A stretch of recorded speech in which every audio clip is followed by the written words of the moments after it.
തദ്ദേശ തെരഞ്ഞെടുപ്പിൽ വോട്ട് ചോദിച്ചെത്തിയ സ്ഥാനാർത്ഥികളോട് തന്റെ വീടിന്റെ ശോചനീയാവസ്ഥ കാണിച്ച് ദേഷ്യപ്പെടുകയും പിന്നീട് തന്റെ നിസ്സഹായത നിറകണ്ണുകളോടെ വിവരിക്കുകയും ചെയ്ത 55-കാരിയുടെ വീട് സ്ഥാനാർത്ഥികളായിരുന്ന EM നവാസും ഷഹീർ അലി നറുക്കോടും നവീകരിച്ചു നൽകി. ചെത്തല്ലൂർ കൂരിമുക്ക് സ്വദേശിയായ 55-കാരിയുടെ കാലങ്ങളായുള്ള ആഗ്രഹമാണ് സുമനസ്സുകളുടെ സഹായത്തോടെ ഇവർ സഫലീകരിച്ചത്.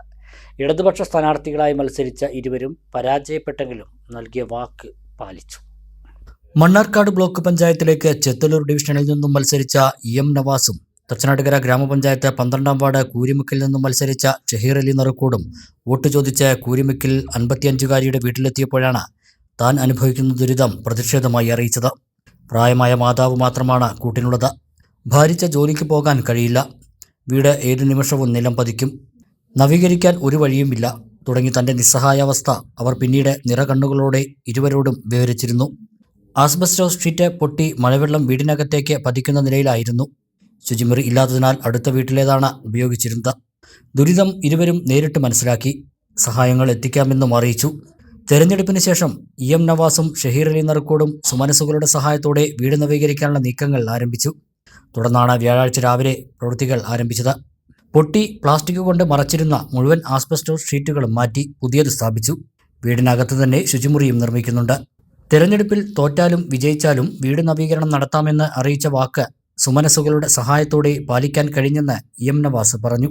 തൊട്ടപ്പുറത്തെ വീട്ടിൽ വോട്ട് ചോദിച്ച് ഈ വീട്ടിലേക്ക് വോട്ട് ചോദിക്കാൻ വന്ന സമയത്താണ് ആ സ്ത്രീ അവരുടെ വളപ്പിലേക്ക് കടക്കണ്ട എന്ന് ഞങ്ങളോട് വളരെ ദേഷ്യപ്പെട്ടുകൊണ്ട് പറയുകയുണ്ടായി. ഞങ്ങൾ വളരെ വിനയത്തോടെ അത് കേട്ടു. എന്താണ് നിങ്ങളുടെ പ്രശ്നം എന്ന് അവരോട് ചോദിച്ചു. അപ്പോൾ അവർ ഞങ്ങൾ കാണിച്ചു തന്നു, ഞാൻ ഒറ്റപ്പെട്ട് ജീവിക്കുന്ന ഒരു സ്ത്രീയാണ്, എനിക്ക് മക്കളോ ഭർത്താവോ മറ്റൊന്നുമില്ല, എൻ്റെ വീടിൻ്റെ അവസ്ഥ നിങ്ങൾ കാണണം എന്ന് പറഞ്ഞ് അവർ സങ്കടത്തോടെ കരഞ്ഞുകൊണ്ട് ഞങ്ങളോട് പറയുകയുണ്ടായി. വളരെ മനസ്സിൽ തട്ടിയ ഒരു സംഗതിയായിരുന്നത്. അപ്പോൾ അവരോട് ഞങ്ങൾ പറഞ്ഞു, കഴിഞ്ഞ കാലങ്ങളിലൊക്കെ ആയി ഇവിടെ ജയിച്ചു വരുന്ന ആളുകൾ UDFൻ്റെ ആളുകളാണ്. ഇപ്പോൾ വരുന്ന സമയത്ത് അവരൊരു ഫ്ലെക്സ് ബോർഡ് കണ്ടു. കഴിഞ്ഞ 50 വർഷക്കാലമായി ഹരിത പ്രസ്ഥാനത്തെ നെഞ്ചേറ്റി വിജയിപ്പിച്ച ഈ കൂരിമുക്ക് പ്രദേശവാസികൾക്ക് നന്ദി അറിയിച്ചുകൊണ്ടൊരു ഫ്ലെക്സ് കണ്ടു. അത് സത്യമാണ്. 50 വർഷക്കാലമായിട്ട് ഇവിടെ UDF അല്ലാതെ മറ്റൊരു പാർട്ടി ജയിച്ചിട്ടില്ല.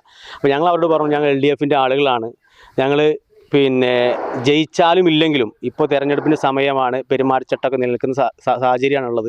അതുകൊണ്ട് ഇപ്പോൾ ഒന്നും ചെയ്യാൻ വേണ്ടി കഴിയില്ല. തെരഞ്ഞെടുപ്പ് കഴിഞ്ഞിട്ട് എത്രയും പെട്ടെന്ന് തന്നെ ജയിച്ചാലും തോറ്റാലും ഞങ്ങൾ നിങ്ങളുടെ വീടിൻ്റെ താൽക്കാലികമായിട്ടുള്ള പ്രശ്നങ്ങൾ പരിഹരിച്ച് നിങ്ങൾ കയറി താമസിക്കാനുള്ള അവസ്ഥ ഉണ്ടാക്കി തരാമെന്ന് പറയുണ്ടായി. അതിനുശേഷം ഇപ്പോൾ പ്രാദേശികമായിട്ട് ഒരു കമ്മിറ്റി ചേരുകയും അതിന് നിലവിലുള്ള അവസ്ഥയിൽ നിന്നും അവർക്ക് കയറി താമസിക്കാനുള്ള ഒരു സാഹചര്യം ഉണ്ടാക്കി കൊടുക്കാൻ വേണ്ടിയുള്ള അതിൻ്റെ പ്രവർത്തനത്തിൻ്റെ അവസാന ഘട്ടത്തിലാണ്. അതിൻ്റെ മേൽക്കൂര മുഴുവനായി മാറ്റിയിട്ടുണ്ട്. ഇനി പ്ലാസ്റ്ററിങ് അതുപോലെ ബാത്റൂം ഉൾപ്പെടെയുള്ള സംവിധാനങ്ങൾ ചെയ്തു കൊടുത്തുകൊണ്ട് ആ സ്ത്രീക്ക് മനസമാധാനത്തോടെ ചോർന്നൊലിക്കാത്തൊരു വീട്ടിൽ താമസിക്കാനുള്ള സാഹചര്യം സൃഷ്ടിച്ചെടുക്കുക എന്നുള്ളതാണ് ഇതുകൊണ്ടുള്ള ഉദ്ദേശം. വ്യാഴാഴ്ച ഉച്ചയോടെ ഷീറ്റ് പൂർണ്ണമായും മേഞ്ഞു കഴിഞ്ഞു. ഇനി ശുചിമുറിയുടെ നിർമ്മാണം മാത്രമാണ് നടക്കാനുള്ളത്. വർഷങ്ങളായി മുസ്ലിം ലീഗാണ് വാർഡിൽ വിജയിക്കാറ്. സർക്കാർ സംവിധാനത്തിലോ മറ്റു മാർഗങ്ങളിലൂടെയോ വിഷയത്തിന് പരിഹാരം കാണാൻ ശ്രമിച്ചിരുന്നില്ലെന്നതാണ് അറിയാൻ കഴിയുന്നതെന്ന് ഷഹീർ അലി നറുക്കോട് പറഞ്ഞു. ഞങ്ങൾ വരുന്ന സമയത്ത് ഇവരുടെ ഒരു ദയനീയമായ കാഴ്ചയാണ് ഞങ്ങൾ കാണുന്നത്. ഞങ്ങൾ അവരെ അവഗണിച്ചോ അല്ലെങ്കിൽ അവർക്ക് വേറെന്തെങ്കിലും കാരണങ്ങൾ കൊണ്ട് കൊടുത്തില്ല എന്നൊന്നും ഞങ്ങൾക്കറിയില്ല. പക്ഷേ ഇതൊരു യാഥാർത്ഥ്യമാണ്. നിങ്ങളിപ്പോൾ കണ്ടല്ലോ, ചോർന്നൊലിക്കുന്നൊരു വീട്ടിലൊരു ബാത്റൂം പോലും ഇല്ലാത്തൊരു സ്ത്രീ ഇതുപോലൊരു പ്രദേശത്ത് കഴിയുമ്പോൾ, ഇനിയിപ്പോൾ ഞങ്ങൾ പറയുകയാണ്, ഇപ്പോൾ മെമ്പർക്ക് അല്ലെങ്കിൽ സാങ്കേതികമായ തടസ്സം ഉണ്ടായിരുന്നെങ്കിൽ ഇവിടെ നിങ്ങൾ കയറിനോടത്ത് കണ്ടില്ലേ, ഹരിത കോട്ടയാണ്, 50 കൊല്ലമായിട്ട് ഞങ്ങളാണെന്നൊക്കെ പറയുന്ന ആളുകളൊക്കെ ഇവിടെ ഉള്ളൊരു സ്ഥലമല്ലേ. അവർ വിചാരിച്ചാൽ ഇത് നടപ്പിലാക്കാൻ വലിയ പ്രയാസമൊന്നും ഉണ്ടായിരുന്നില്ലല്ലോ. പ്രത്യേകിച്ച് മുസ്ലിം ലീഗിനെ പോലെയുള്ള ഒരു പാർട്ടിക്ക് അവരുടെ ബൈത്തുർ റഹ്മ പോലെയുള്ള എത്രയോ വീടുകൾ പല സ്ഥലത്തും, അതായത് CPM സ്വാധീനമുള്ള പല സ്ഥലത്തും വോട്ടുകൾ കിട്ടാൻ വേണ്ടിയിട്ടൊക്കെ അവർ പല സ്ഥലത്തും കൊടുക്കുന്ന അത്തരം ബൈത്തുർ റഹ്മകളൊക്കെ ഈ നാട്ടിൽ കൊടുക്കുന്ന സാഹചര്യത്തിൽ ഇത്തരം ഒരു സ്ത്രീ അവർക്ക് പരിഗണിക്കാമായിരുന്നല്ലോ. ഇടതുപക്ഷ സ്ഥാനാർത്ഥികളായി മത്സരിച്ച EM നവാസും ഷഹീർ അലി നറുക്കോടും തെരഞ്ഞെടുപ്പിൽ പരാജയപ്പെട്ടെങ്കിലും 55-കാരിക്ക് നൽകിയ വാക്ക് പാലിച്ചു.